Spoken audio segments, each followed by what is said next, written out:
여러분 부모님 입장에서 또는 기성세대의 입장에서 젊은이들에게 또 새로 자라나는 청소년들에게 여러분은 무슨 말을 가장 해주고 싶어요? 어떻게 살라고 하고 싶어요? 여러분 여러분 자녀라고 생각하고 또는 여러분 조카라고 생각하고 여러분들 잘 아는 어린 친구들이라고 생각하고 여러분들은 그들에게 어떻게 살아라 하고 말하고 싶어요? 신앙생활 열심히 하라. 행복하게 살아라. 또 어떤 말씀 해주고 싶어요? 나누고 베풀면서. 또? 나같이 살지 말아라? 이건 좀 많이 센데요. 자, 또 무슨 얘기가 있을까요? 자, 오늘 그 얘기를 듣기 위해서 오늘 말씀 한번 읽어보겠습니다. 요한복음 10장 1절부터 10절 말씀까지 오늘 주님의 말씀 한번 봉독해 보겠습니다. 내가 진실로 진실로 너희에게 이르노니 문을 통하여 양의 우리에 들어가지 아니하고 다른 데로 넘어가는 자는 절도며 강도요 문으로 들어가는 이는 양의 목자라. 문지기는 그를 위하여 문을 열고 양은 그의 음성을 듣나니 그가 자기 양의 이름을 각각 불러 인도하여 내느니라. 자기 양을 다 내놓은 후에 앞서가면 양들이 그의 음성을 아는 고로 따라오되 타인의 음성은 알지 못하는 고로 타인을 따르지 아니하고 도리어 도망하느니라. 예수께서 이 비유로 그들에게 말씀하셨으나 그들은 그가 하신 말씀이 무엇인지 알지 못하니라. 그러므로 예수께서 다시 이르시되 내가 진실로 진실로 너희에게 말하노니 나는 양의 문이라. 나보다 먼저 온 자는 다 절도며 강도니 양들이 듣지 아니하였느니라. 내가 문이니 누구든지 나로 말미암아 들어가면 구원을 받고 또는 들어가며 나오며 꼴을 얻으리라. 도둑이 오는 것은 도둑질하고 죽이고 멸망시키려는 것뿐이요 내가 온 것은 양으로 생명을 얻게 하고 더 풍성히 얻게 하려는 것이니라. 아멘. 오늘 말씀을 보게 되면 양의 문 그리고 목자 이야기가 나옵니다. 우선 이 말씀의 배경부터 얘기를 하면 우리나라에서 현대식의 이런 대규모 축사가 생기기 전에는 농촌에서 소도 키우고 가축도 키우고 하면서 뜰에다가 그런 축사들을 주로 마련을 했지요. 그래서 그 집의 대문이 곧 가축들의 축사의 문이기도 했습니다. 그래서 집에서 키우는 가축들을 잘 보호하려면 담도 튼튼해야 되겠거니와 문도 제대로 달려 있어야 가축들을 잘 보호할 수 있겠지요. 이스라엘도 과거에 양을 키울 때 들에서 방목도 하지만 자기 집에서 이렇게 우리를 만들고 문을 달고 그 안에서 양을 보호하는 사람들도 있었습니다. 들에다가 무조건 방목해 놓으면 맹수가 와서 잡아갈 수도 있고 도둑이 와서 훔쳐갈 수도 있기 때문에 불가피하게 자기 집 가까이에 이런 우리를 만들고 양들을 보호하던 시설이 있었습니다. 그런 배경에서 오늘 이 말씀이 나오고 있는데 우선 이 양의 우리로 들어가는 사람은 뭐를 통해서 들어가야 된다고요? 문을 통해서 들어가야 된다는 말을 하고 있습니다. 문이라는 것은 여러 가지를 의미할 수 있으나 가장 기본적으로 생각할 수 있는 것은 정당한 절차와 단계를 이야기할 수가 있습니다. 오늘 우리나라 젊은이들에게 해줄 수 있는 말이 있다면 정당한 방법으로 성공하라는 말을 꼭 해주고 싶습니다. 이 나라가 여러 가지 어려움에 빠지는 이유 또는 이 사회가 불만이 쌓이는 가장 큰 이유 중에 하나는 정상적인 절차와 단계를 밟지 않는 사람들이 많기 때문에 그런 불만이 생기고 문제가 생깁니다. 여러분들도 일상생활에서 가장 기분 나쁜 사람 중에 하나가 새치기 하는 사람들이죠. 줄 딱 서 있는데 갑자기 중간에 끼어드는 사람들 좀 열받지요. 우리나라도 수천만 대의 자동차가 있는데 이런 이제 휴가철이 되면 고속도로에서 안 그래도 길이 막히는데 더 막히는 이유가 꼭 새치기 하는 사람들, 정상적인 단계에서 줄 서서 들어가는 것이 아니라 꼭 끝에 가가지고 끼어들어가지고 새치기 하는 사람들 때문에 문제들이 일어나지요. 이 나라에 불만이 쌓이는, 분노가 쌓이는 가장 큰 이유는 그런 식으로 정당한 방법과 절차, 단계를 밟지 않는 사람들이 너무나도 많기 때문에 틈만 나면 그런 새치기 하려고 하는 사람들 때문에 불만이 생기고 문제가 생기는 것이죠. 그렇게 새치기 하는 사람들이 많아지면 주변 사람들만 불만이 생기는 것이 아니라 자신의 삶도 굉장히 힘들어지게 됩니다. 우리가 주 앞에서 신앙생활 하는데도 똑같은 원칙이 적용됩니다. 몇 번씩이나 말씀드리지만 성경은 심은 대로 거둔다는 것을 분명히 말씀을 합니다. 그런데 우리는 심지 않고 거두고 싶어 하는 사람이 굉장히 많아져요. 제가 오늘 주보에 그 통계표를 실어놨어요. 한번 보셨어요? 내용이 뭐냐 하면요, 미국에서 설문조사를 한 거예요. 교회에 열심히 다니는 분들에게 설문조사를 했는데 평생 성경을 얼마나 읽었습니까? 하고 물어봤어요. 그랬더니요, 10%에 해당되는 사람들이 얼마나 읽었다고 했을 것 같아요? 한 번도 읽어본 적이 없어요. 그리고 거기에 13%에 해당되는 사람들은 몇 주를 읽어봤어요. 그리고 거기에서 30%에 해당되는 사람은 몇몇 이야기 알아요. 솔로몬 얘기, 모세 얘기, 다니엘 얘기 이런 거 아는 거예요. 15%에 해당되는 사람은 한 절반 정도는 읽어봤어요. 거의 다 읽어봤다고 하는 사람, 거의 다가 문제긴 하지만 거의 다 읽어봤다는 사람이 한 12%, 전부 읽어봤다는 사람은 11%, 그리고 여러 번 읽어봤다는 사람 9%.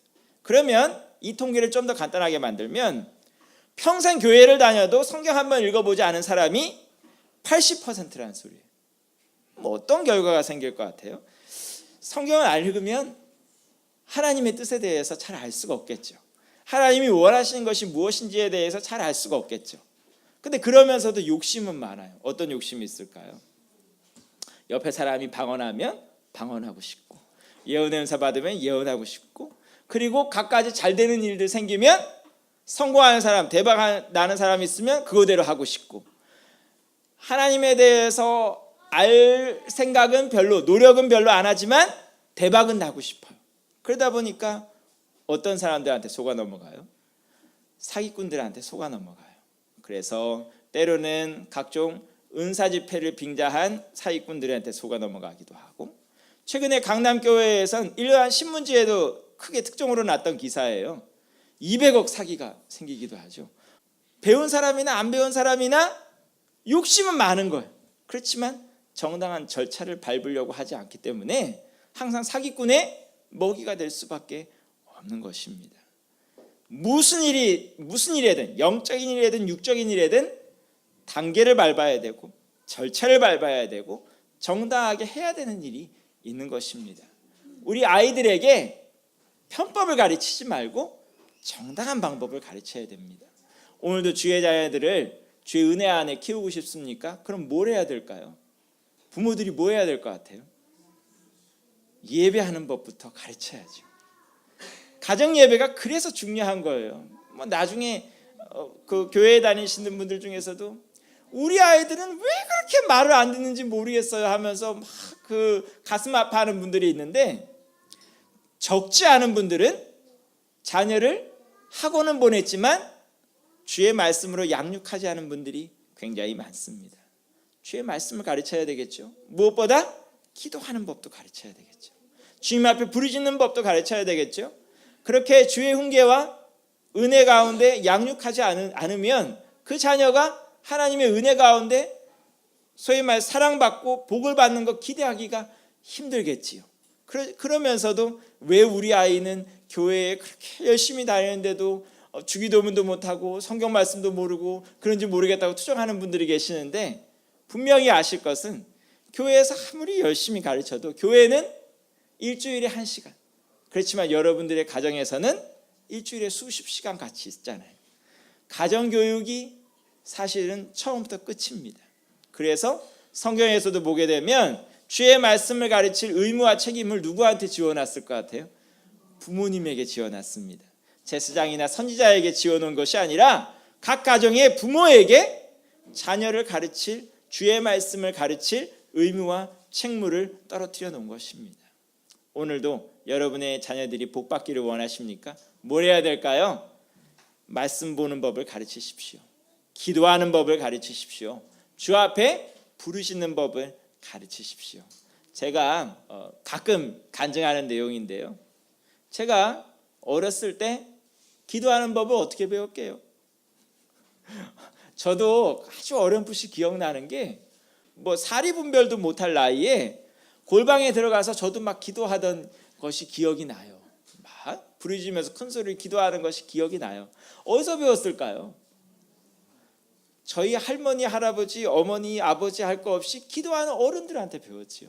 어른들이 틈이 나면 골방에 들어가서 방 어디 하나 정해놓고 들어가서 부르짖고 기도하던 거 보면서 기도하는 거 배웠지요. 근데 우리 자녀들이 기도하지 못하는 이유 다른 거 없습니다. 부모님들이 기도하는 모습을 안 보여줬기 때문이죠. 그런 의미에서 저도 저희 자녀들에 대해서 무한 책임이 있어요.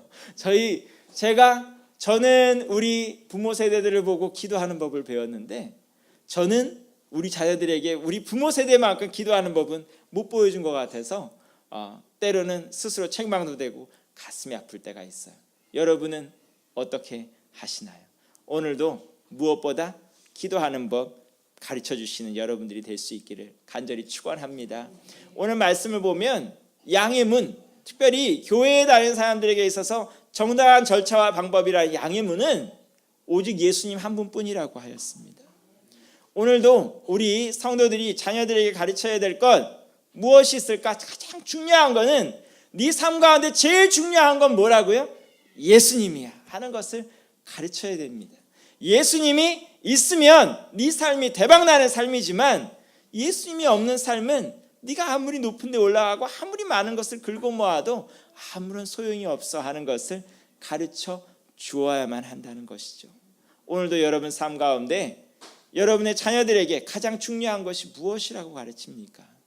무엇보다 좋은 대학 들어가는 거야. 때로는 뭐 돈 많이 모으는 거야. 때로는 높은 자리에 올라가는 거야. 뭐 그런 거 가르치십니까?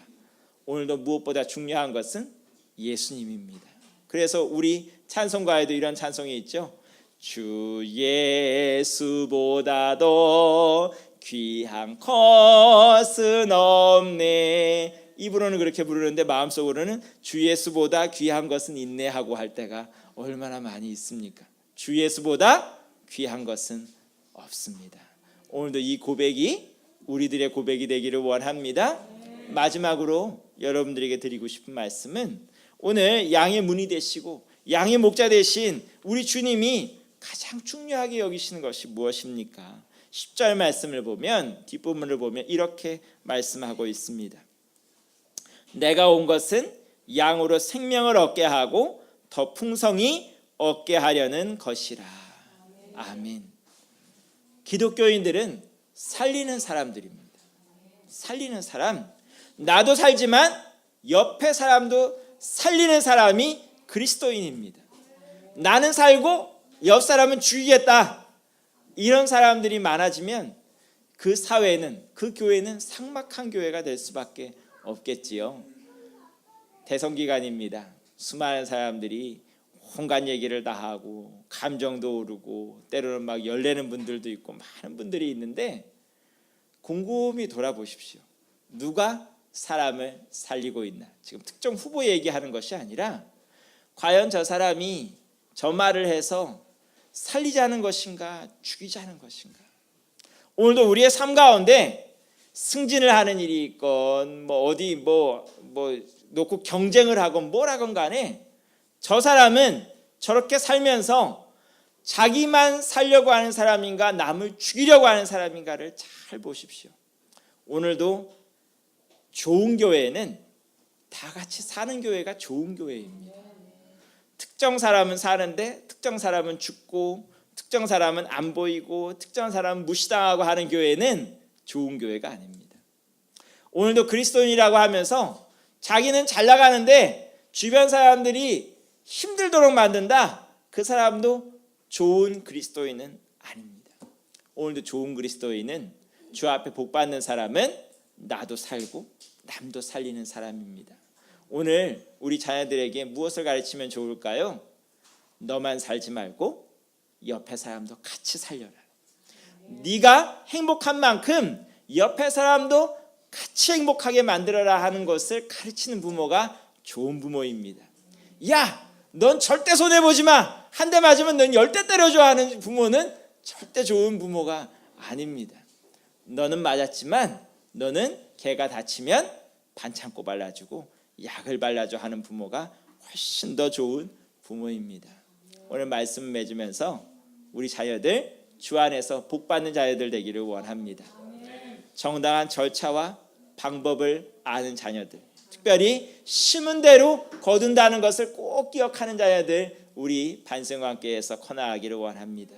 두 번째로 예수님 붙들 줄 아는 자녀들이 커나가기를 원합니다. 다른 건 아무리 있어도 예수님 없으면 아무것도 없는 것입니다. 오늘도 그 삶 가운데 예수님이 올바로 계시고 주인이 되시는 삶을 살아가는 우리 어린아이들이 될 수 있기를 축원합니다. 또한 우리 반성인관교회 어린이들은 생명을 살리는 어린이들이 되기를 원합니다. 나만 사는 아이들이 아니라 주변 사람들도 다 살릴 줄 아는, 주변 사람들과 함께 행복할 줄 아는 우리 아이들이 될 수 있도록 축복하는 이 시간이 되기를 원합니다. 성경을 보게 되면 하나님께서 부모들에게 준 큰 권리가 하나 있는데 그게 뭘 것 같아요? 자녀를 축복할 수 있는 권리예요.